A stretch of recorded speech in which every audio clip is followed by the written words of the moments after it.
രാജ്യതലസ്ഥാനത്തെ ഞെട്ടിച്ച ഡൽഹി ചെങ്കോട്ടയ്ക്ക് സമീപമുണ്ടായ സ്ഫോടനത്തിൽ അന്വേഷണം പുരോഗമിക്കുന്നു. മെട്രോ സ്റ്റേഷന് സമീപം ഇന്നലെ വൈകുന്നേരം 6:55 കാർ സ്ഫോടനത്തിൽ 8 പേരാണ് കൊല്ലപ്പെട്ടത്. 30-ലധികം പേർക്ക് പരിക്കേറ്റിട്ടുണ്ട്. സിഗ്നലിൽ നിർത്തിയിട്ട ഹ്യുണ്ടായി i20 കാറാണ് പൊട്ടിത്തെറിച്ചത്. ആദ്യം ദൃശ്യങ്ങളിലേക്ക്.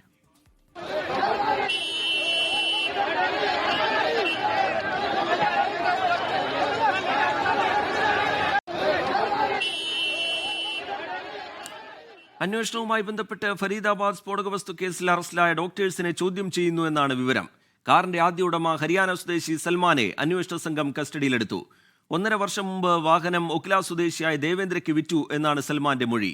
ഉടമ പുൽവാമ സ്വദേശി താരിഖ് എന്നാണ് വിവരം. പ്രധാനമന്ത്രി നരേന്ദ്രമോദി സ്ഥിതിഗതികൾ വിലയിരുത്തി. സ്ഫോടനം നടന്ന സ്ഥലം സന്ദർശിച്ച് കേന്ദ്ര ആഭ്യന്തരമന്ത്രി അമിത്ഷാ അടിയന്തര അന്വേഷണത്തിന് ഉത്തരവിട്ടു.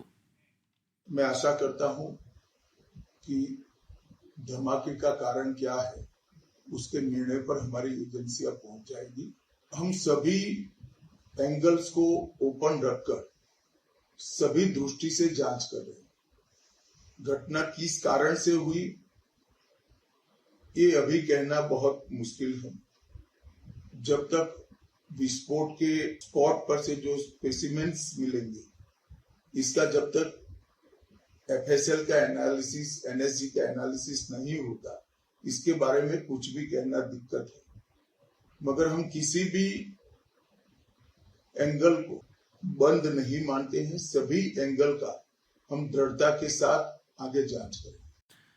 ബൽറാം നെടുങ്ങാടി വിവരങ്ങളുമായി ഡൽഹിയിൽ നിന്ന് ചേരുന്നുണ്ട്. ബൽറാം, ഇതൊരു ഭീകരാക്രമണമാണോ എന്നാണ് അറിയേണ്ടത്. സ്ഥലത്ത് നിന്ന് ശേഖരിച്ച ചില വിവരങ്ങൾ ആ സംശയത്തെ ബലപ്പെടുത്തുന്നുണ്ട്.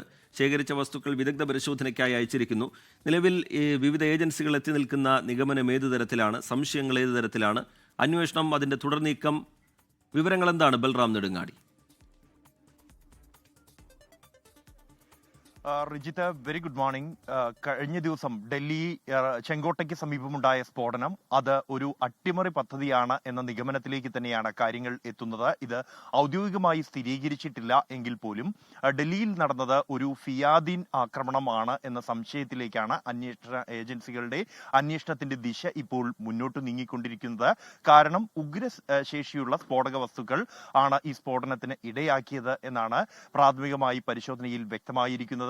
അതായത് കരുതിക്കൂട്ടിയുള്ള ഒരു ആക്രമണം തന്നെയാണ് ഇവിടെ ഉണ്ടായിരുന്നത് എന്ന നിലയിലേക്ക് കാര്യങ്ങൾ എത്തുന്നു എന്നതാണ് ആദ്യഘട്ടത്തിൽ പുറത്തുവന്ന വിവരം. ഇതൊരു സിലിണ്ടർ പൊട്ടിത്തെറിച്ചായിരുന്നു എന്ന സംശയം പ്രകടിപ്പിച്ചിരുന്നു പ്രാഥമിക പരിശോധനയിൽ. ആദ്യഘട്ടത്തിൽ ഇവിടെ എത്തിയ അഗ്നിരക്ഷാ സേനയും ഒപ്പം തന്നെ പോലീസും. കാരണം സ്ഫോടനമുണ്ടായത് കാറിന്റെ പിൻവശമായിരുന്നു എന്നതുകൊണ്ട് തന്നെ. അതേസമയം എന്നാൽ ഇത് ഒരു സിലിണ്ടർ സ്ഫോടനത്തിലൂടെ ഉണ്ടാകാവുന്ന തീവ്രതയല്ല ഈ സ്ഫോടനത്തിന് ഉണ്ടായിരുന്നത് എന്ന് വ്യക്തമായിരിക്കുകയാണ് പരിശോധനയിൽ. കഴിഞ്ഞ ദിവസങ്ങളിൽ പുറത്തുവന്ന ആദ്യഘട്ടത്തിലുള്ള ദൃശ്യങ്ങൾ തന്നെ അത് വ്യക്തമാകുന്നുണ്ട്.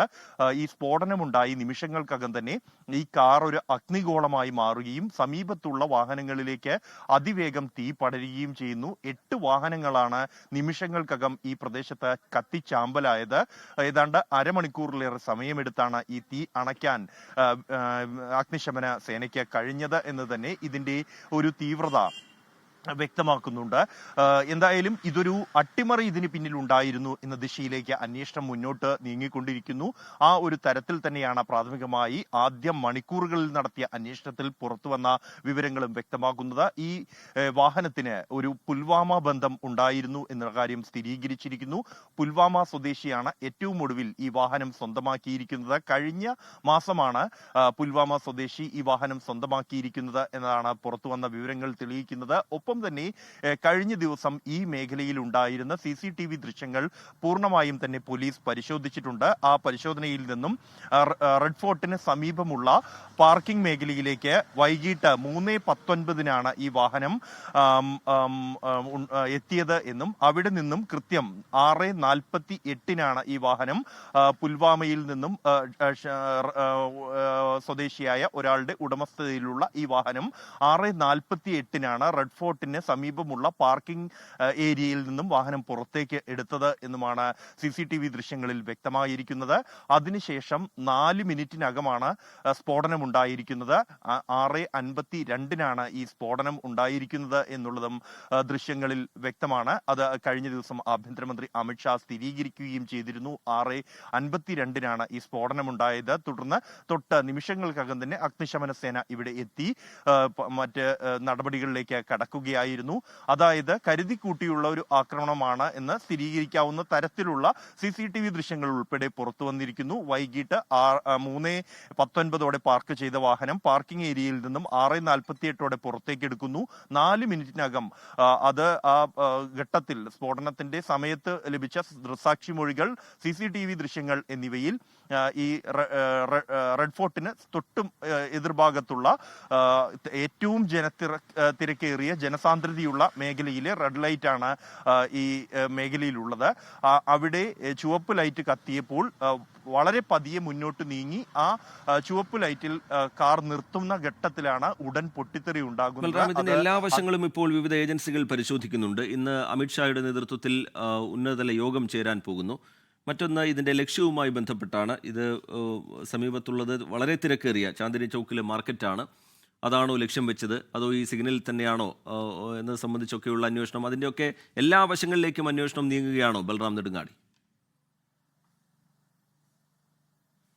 തീർച്ചയായും റിജിത്ത്, ഈ സംഭവം നടന്ന നിമിഷങ്ങൾക്കകം തന്നെ വിവിധ ഏജൻസികൾ അവിടെ എത്തിച്ചേർന്നിരുന്നു. ഇന്നലെ രാത്രി മുഴുവനായും തന്നെ വിവിധ ഏജൻസികൾ, ഏതാണ്ട് 8 ഏജൻസികളാണ് ഈ സ്ഫോടനം നടന്ന സ്ഥലത്തെത്തി പരിശോധനകൾ നടത്തിയത്, സാമ്പിളുകൾ ശേഖരിച്ചത്. അത് ഡൽഹി പോലീസിന്റെ സ്പെഷ്യൽ സെൽ ആദ്യഘട്ടത്തിൽ തന്നെ ഇവിടെ എത്തിയിരുന്നു. കൂടാതെ അവരാണ് ഡൽഹിയിലെ CCTV ദൃശ്യങ്ങൾ, ഒപ്പം തന്നെ ഈ വാഹനം വന്ന വഴി, ഈ സ്ഫോടനം ഉണ്ടായ സ്പോട്ട് മുതൽ പിന്നിലേക്ക് വാഹനത്തെ പിന്തുടരുന്നത് ഡൽഹി പോലീസിന്റെ സ്പെഷ്യൽ സെല്ലാണ്. എവിടെ നിന്നാണ് ഈ വാഹനം ആരംഭിച്ചത് യാത്ര എന്നതടക്കമുള്ള കാര്യങ്ങളിലേക്ക് ഈ ഒരു രാത്രി കൊണ്ട് തന്നെ കാര്യങ്ങൾ എത്തിയിരിക്കുന്നു, അന്വേഷണം എത്തിയിരിക്കുന്നു എന്നുമാണ് ഡൽഹി പോലീസ് വൃത്തങ്ങളിൽ നിന്നും ലഭിക്കുന്ന സൂചന.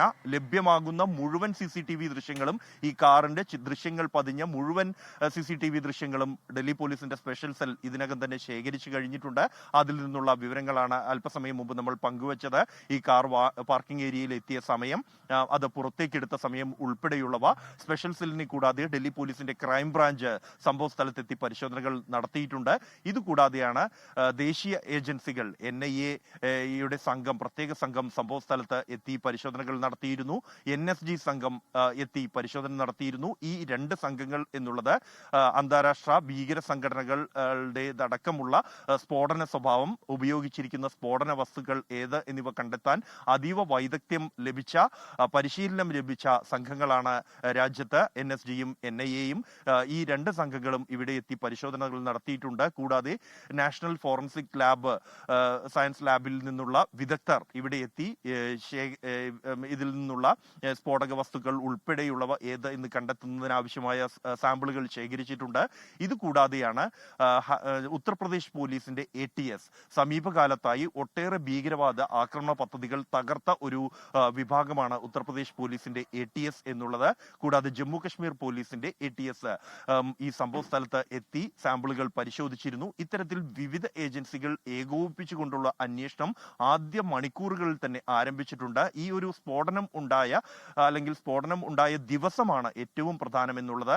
ഇന്നലെ രാവിലെ ഡൽഹിക്ക് സമീപമുള്ള ഫരീദാബാദിൽ നിന്നും 3000 കിലോയിലേറെ സ്ഫോടക വസ്തുക്കൾ പിടികൂടിയിരുന്നു. അത് ജമ്മു കശ്മീരിൽ നിന്നുള്ള ഒരു ഡോക്ടർ ഇയാളുടെ ഭീകരവാദ ബന്ധത്തിലേക്ക് ഉൾപ്പെടെ വിരൽ ചൂണ്ടുകയും തുടർന്ന് നടത്തിയ അന്വേഷണത്തിൽ ഫരീദാബാദിൽ മറ്റൊരു ഡോക്ടറുടെ പേരിൽ വാടകയ്ക്കെടുത്തിരുന്ന വീട്ടിലും ഒപ്പം തന്നെ ആ വീടിന്റെ പാർക്കിങ്ങിൽ സൂക്ഷിച്ചിരുന്ന കാറിലുമായി വൻതോതിലുള്ള സ്ഫോടക വസ്തുക്കളാണ് കണ്ടെത്തിയത്. ഇന്നലെ ആ തെരച്ചിൽ നടന്നു വരികയായിരുന്നു.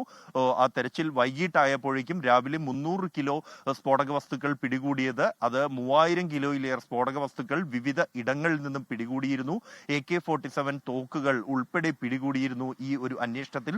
ആ അന്വേഷണം പുരോഗമിച്ച് അതിന്റെ വിവരങ്ങൾ കൂടുതൽ സ്ഫോടക വസ്തുക്കൾ ഡൽഹിയിൽ നിന്ന് ഏറ്റവും പുതിയ വിവരങ്ങൾ ഈ സ്ഫോടനവുമായി ബന്ധപ്പെട്ട് പങ്കുവെക്കുന്നത്. ബൽറാം നെടുങ്ങാടി തുടരണം. വലിയ തീവ്രതയിലാണ് ഈ സ്ഫോടനം ഉണ്ടായിരിക്കുന്നത്. കാർ ഒരു അഗ്നിഗോളമായി മാറുന്ന ദൃശ്യങ്ങളൊക്കെ നമ്മൾ കണ്ടതാണ്. രാജ്യതലസ്ഥാനത്തെ നടുക്കിക്കൊണ്ടാണ് ആക്രമണം ഉണ്ടായിരിക്കുന്നത്. 8 മരണം എന്നുള്ളതാണ് ഏറ്റവും ഒടുവിലായി ഔദ്യോഗികമായി സ്ഥിരീകരിക്കപ്പെട്ടിട്ടുള്ളത്. വിവിധ ഏജൻസികളുടെ അന്വേഷണം, അതിൽ ഡൽഹി പോലീസിന്റെ സ്പെഷ്യൽ സെല്ലും ക്രൈംബ്രാഞ്ചും അതുപോലെ ദേശീയ അന്വേഷണ ഏജൻസിയും ജമ്മു കശ്മീർ പോലീസിന്റെയും UP പോലീസിന്റെയും ഒക്കെ ATS-ഉം ഒക്കെ അങ്ങനെ വിവിധ തലത്തിലുള്ള അന്വേഷണം ഇതുമായി ബന്ധപ്പെട്ടുണ്ടാവുന്നുണ്ട്. കൃത്യമായ ആസൂത്രണത്തോടു കൂടിയാണ് ആക്രമണം നടത്തിയത് എന്ന നിഗമനത്തിലേക്ക് വിവിധ ഏജൻസികൾ എത്തുന്നുണ്ട്. അതിന് പിന്നിൽ ആരാണ്, ആ സ്ഫോടനത്തിന്റെ സ്വഭാവം ഏത് തരത്തിലായിരുന്നു, ആ സ്ഫോടനത്തിന് ഉപയോഗിച്ച വസ്തു എന്താണ് എന്നതൊക്കെ ഇനി കണ്ടെത്തേണ്ടതുണ്ട്. സ്ഫോടന സ്ഥലത്ത് നിന്നും അത് സംബന്ധിച്ച വിവരങ്ങളൊക്കെ ശേഖരിച്ചിട്ടുണ്ട്. അത് വിദഗ്ധ പരിശോധനയ്ക്ക് അയച്ചിരിക്കുകയാണ്.